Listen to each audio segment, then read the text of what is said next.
आज आपण एका अशा युद्धाबद्दल बोलणार आहोत जे पिढ्यानपिढ्या चाललं. भारताच्या इतिहासातील दोन प्रचंड शक्ती एकमेकांना भिडल्या होत्या. एकीकडे होती मुघलांची अफाट ताकद आणि दुसरीकडे सह्याद्रीच्या कड्याकपाऱ्यांतून उभा राहिलेला मराठ्यांचा स्वाभिमान. 27 वर्ष विचार करा, तब्बल 27 वर्ष चाललेले एक युद्ध, आणि तेही असं ज्यांनी त्या काळातल्या जगातल्या सगळ्यात श्रीमंत साम्राज्याला अक्षरशः गुडघे टेकायला लावले. हो, आज आपण त्याच संघर्षाची गोष्ट पाहणार आहोत. तर हा संघर्ष नेमका सुरू कसा झाला? चला याच्या मुळाशी जाऊया आणि या दोन्ही सत्तांना जरा जवळून समजून घेऊया. हे बघा, इथे चित्र अगदी स्पष्ट दिसतंय. 17व्या शतकाच्या मध्याची ही गोष्ट आहे. एका बाजूला मुघल साम्राज्य म्हणजे काय तर अफाट पसरलेला प्रदेश, खजिना ओसंडून वाहतोय आणि लाखो सैनिकांची फौज. आणि दुसऱ्या बाजूला एक लहानसं पण जबरदस्त चपळ आणि दृढनिश्चयी मराठा स्वराज्य. हा जो फरक होता ना, तोच या युद्धाचं भविष्य ठरवणार होता हे तेव्हा कोणालाही वाटलं नसेल. आता खरी गंमत आहे त्यांच्या लढण्याच्या पद्धतीत. मुघल कसे लढायचे?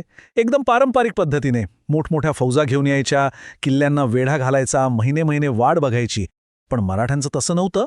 त्यांचं सगळ्यात मोठं शस्त्र होतं गनिमी कावा. म्हणजे काय तर वेग, अचानक हल्ला करायचा आणि गायब व्हायचं.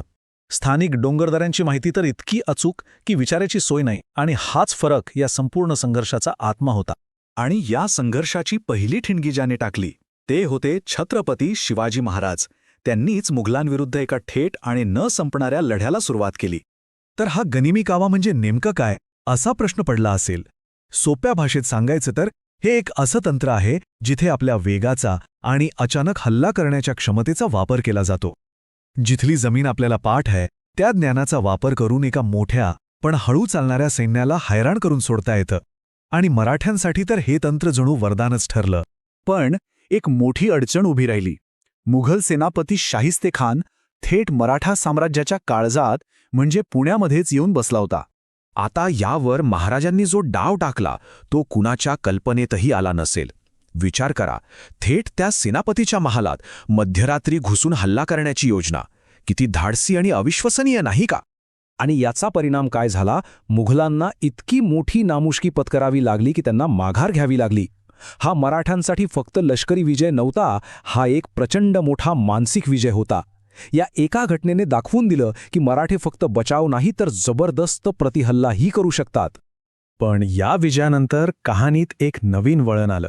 आता आपण अशा एका टप्प्याकडे वळूया जिथे मराठ्यांना एक मोठा धक्का बसला आणि इतिहासाला कलाटणी देणारी एक घटना घडली. हे सगळं कसं एकामागोमाग एक घडलं ते बघा.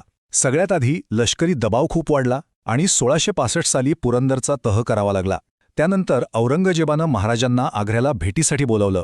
तिथे गेल्यावर काय झालं तर त्यांना नजरकैदेत ठेवलं गेलं. धोका प्रचंड वाढला होता. आणि मग घडली इतिहासातील ती प्रसिद्ध अविश्वसनीय सुटका. आणि आग्र्याहून झालेली ही सुटका ही फक्त एका व्यक्तीची सुटका नव्हती. नाही, ती होती एका विचाराची, एका ध्येयाची सुटका.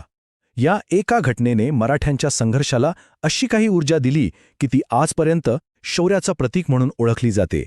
शिवाजी महाराजांनंतर ही मशाल त्यांचे सुपुत्र छत्रपती संभाजी महाराज यांनी हाती घेतली. आणि त्यांच्या काळात हा संघर्ष अधिकच तीव्र झाला, एका निर्णायक वळणावर येऊन पोहोचला. आणि याचं सगळ्यात मोठं कारण होतं औरंगजेबाचं दख्खन भरण. त्याला मराठ्यांना संपवण्याचं जणू वेडच लागलं होतं.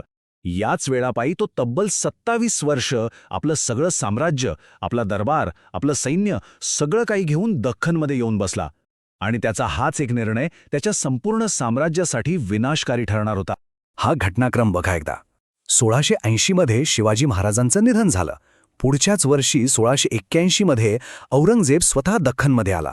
1689 मध्ये संभाजी महाराजांना पकडून त्यांची अत्यंत क्रूरपणे हत्या करण्यात आली. पण तरीही लढा थांबला नाही.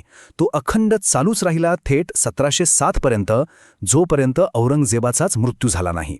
हा होता तो 27 वर्षांचा अखंड न थांबलेला संघर्ष. बरं, मग एवढ्या वर्षांच्या या युद्धाचे अंतिम परिणाम काय झाले? त्याचे दूरगामी परिणाम काय होते?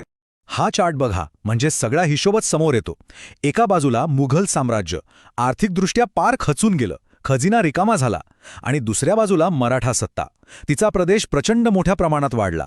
म्हणजे मुघलांनी जरी हे युद्ध जिंकलं असतं तरी त्याची किंमत त्यांना कधीच परवडली नसती. तर मग या सगळ्या गोष्टीतून महत्त्वाचे मुद्दे काय आहेत? पहिला, गनिमी काव्यासारखे युद्धनीती एका बलाढ्य सत्तेलाही थकवून टाकू शकते. दुसरं, या एकाच संघर्षाने मुघल साम्राज्याला आतून पूर्णपणे पोखरून काढलं. तिसरं, याचमुळे पुढे 18व्या शतकात मराठ्यांच्या वर्चस्वाचा मार्ग मोकळा झाला. आणि चौथा आणि सगळ्यात महत्त्वाचा, या युद्धाने भारताचा राजकीय नकाशा कायमचा बदलून टाकला.